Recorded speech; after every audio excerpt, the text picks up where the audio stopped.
바로 12 키워드를 열어볼까요? CCTV가 있고요. 접근 금지에도 점점점. 예, 최근에 있었던 그 신당역 영무원 살인 사건의 충격이 채 가시기도 전에 이번에는요. 이틀 전 충남 서산에서 대낮에 남편이 부인을 흉기로 살해했습니다. 그런데 남편에게는 접근 금지 명령이 내려진 상태였고 부인에게는 스마트워치도 있었지만 이 비극을 막지 못했습니다.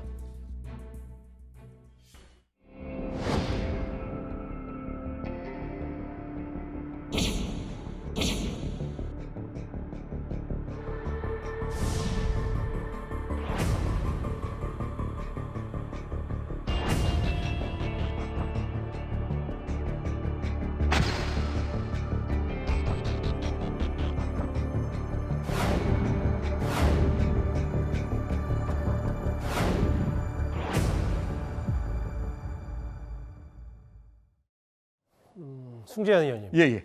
시간을 역순으로 돌려보면 더 참담한 게 예. 바로 그제 대낮에 흉기로 아내를 살해했는데 그 전 과정만 보면 네.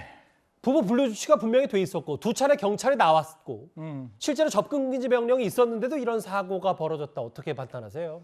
사실 이게 뭐 언제나 형사 정책을 하는 저 같은 사람도 사람이 유명이 달라졌을 때 결국은 구속이 되는 그런 상황을 보면 마음이 아프죠. 앵커께서 말씀했다시피 사실 지금 우리가 지난달 19일 날 했는 이 내용을 조금 잘 지켜봐야 되는데 예. 그때 남편에게 접근 금지 명령이 나왔는데 시청자 여러분 이 접근 금지 명령이 두 개입니다.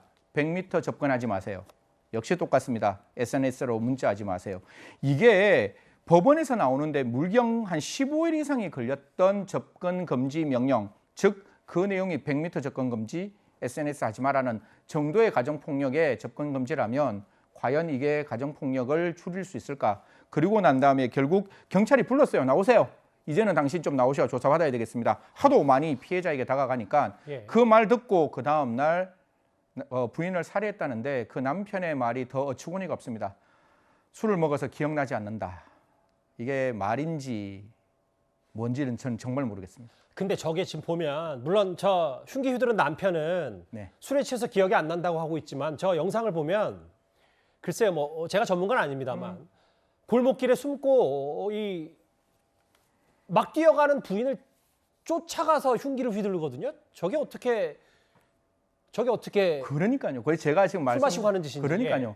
물론 뭐 가해자 입장, 피해자 입장에서는 자기의 범행을 부인하고 그다음에 그 당시 상황이 기억나지 않는다고 모면하고 싶어 한다 할지라도 저는 대한민국의 사건 사고를 보면서 딱 한 가지 바라고 싶은 거는 잘못했는 사람 적어도 잘못했다라고 말하는 그런 대한민국이 되어야지.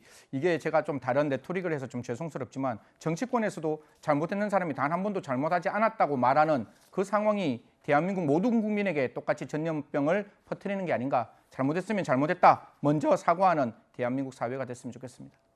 아니, 저렇게 끌려가듯이 해서 흉기를 휘둘리고 접근 금지 명령이 이제 100m 밖으로 떨어지는 것과 문자 메시지 SNS 보내지 않는 건데 지금 경찰도 사실 곤혹스러울 수밖에 없지만 물론 그렇다고 경찰은 지금 할 수 있는 조치를 다 했다 이런 입장을 내는 게 맞는 건지 어떻게 받아들이세요? 사실 뭐 경찰은 저는 최선을 다했다고 합니다. 경찰을 비난하고 싶은 마음은 없는데 그냥 사후적으로 형사 전문가로서 말씀을 드리면 지금 지난달 1일 날 가정폭력을 하고 첫 번째 접수했을 때 분리 조치하는 거 아주 잘했다라고 저는 생각합니다. 그런데 이 피해자가 가게를 하고 있어서 부부지간이기 때문에 피해자가 어디 있는지를 분명히 알고 있었어요. 그래서 예. 피해자를 찾아갑니다. 찾아가서 제가 사건 기록을 좀 들여다보니까 둔기를 들고 피해자를 공격을 했다라고 해서 상해죄로, 특수상해죄로 지금 조사를 받고 있는 입장이었다면 좀 이제는 가정폭력이 아니라 특수상해라는 형사상 문제로 접근해서 그 사람이 출석하지 않았다면 좀 더 빨리 출석에 불응한다는 이유로 체포하고